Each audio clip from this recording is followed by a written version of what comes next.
As-tu déjà eu l'impression que ton esprit ressemble à ça? Des pensées emmêlées, des inquiétudes qui se croisent, des émotions qui tirent chacune d'un côté et d'autre. Et pourtant, nous continuons d'avancer parce que les femmes sont fortes. Nous sommes résilientes, nous supportons la douleur. Pour celles qui ont déjà accouché, vous savez de quoi je parle. Nous aimons profondément et nous sommes capables de cuisiner, parler au téléphone, resserrer la vis qui s'est desserrée dans l'armoire et arbitrer une dispute entre nos enfants, tout ça en même temps. Oui, on est capable.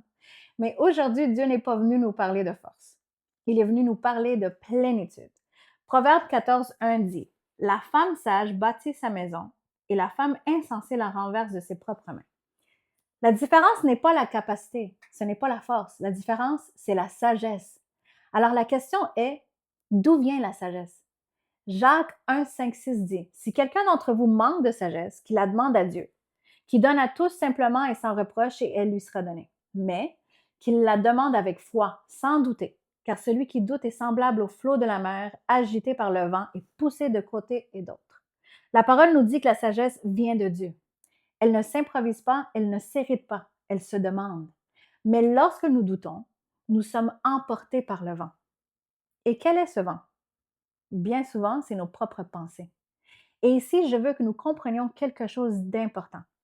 Satan n'est pas créateur, il est imitateur, et je dirais même recycleur. Il ne crée pas de nouvelles stratégies, il utilise les mêmes depuis le commencement des temps. La même ruse qu'il a utilisée dans le Jardin d'Éden, il continue de l'utiliser avec nous aujourd'hui. Qu'a-t-il fait avec Ève? Il ne l'a pas poussée, il ne l'a pas forcée. Il l'a amenée à réfléchir. Hmm. Parce que la bataille n'a jamais commencé avec le fruit, elle a commencé avec une pensée. Et depuis ce jour, l'ennemi continue d'utiliser la même stratégie. Il nous introduit des idées, des questions, des pensées qui vont à l'encontre de la volonté de Dieu. Et je dis qu'il est imitateur parce que Dieu nous donne la clé pour la paix. Mais l'ennemi, qu'est-ce qu'il fait? Le contraire. Philippiens 4, 6, 8 dit: Ne vous inquiétez de rien, mais en toute chose, faites connaître vos besoins à Dieu par des prières et des supplications avec des actions de grâce. Et la paix de Dieu, qui surpasse toute intelligence, gardera vos cœurs et vos pensées en Jésus-Christ. Au reste, frères, que tout ce qui est vrai, tout ce qui est honorable, tout ce qui est juste, tout ce qui est pur, tout ce qui est aimable, tout ce qui mérite l'approbation, ce qui est vertueux et digne de louange, soit l'objet de vos pensées. Dieu nous dit: prie, abandonne et pense correctement. Mais l'ennemi fait le contraire. Il bombarde l'esprit, il apporte l'anxiété, il apporte la confusion, il apporte une multitude de pensées. Psaume 94, 19 dit: Quand les pensées s'agitent en foule au-dedans de moi, tes consolations réjouissent mon âme. Le mot multitude dans l'hébreu original parle de pensées divisées, des pensées agitées, des pensées qui se ramifient et s'en mêlent. Voilà souvent ce que ressent notre esprit. Des pensées concernant nos enfants, notre mariage, les finances, le passé, le futur. Mais voici quelque chose de magnifique. La Bible ne dit pas que les pensées ont disparu. Elle dit que les consolations de Dieu sont entrées. Est-ce que tu l'entends? Ressens-tu comment l'atmosphère change lorsque ce que tu entends change?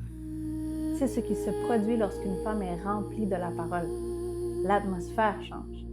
Avant même que les circonstances changent, Dieu n'enlève pas toujours immédiatement l'enchevêtrement, mais il introduit sa consolation au milieu de celui-ci. Ça me donne même envie de démêler ma chaîne en paix.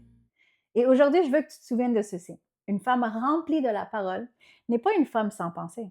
C'est une femme dont l'âme est consolée. L'autorité spirituelle ne naît pas d'un esprit parfait. Elle naît d'un cœur rempli de Dieu. Quand une femme est remplie, son atmosphère change. Sa maison le ressent, ses enfants le ressentent, son entourage le ressent. Parce qu'une femme qui est remplie de la parole marche dans l'autorité. J'espère qu'avec ce message, dans la multitude de tes pensées, tu puisses être consolé par la parole de Dieu et qu'ensemble, on puisse continuer à grandir en lui.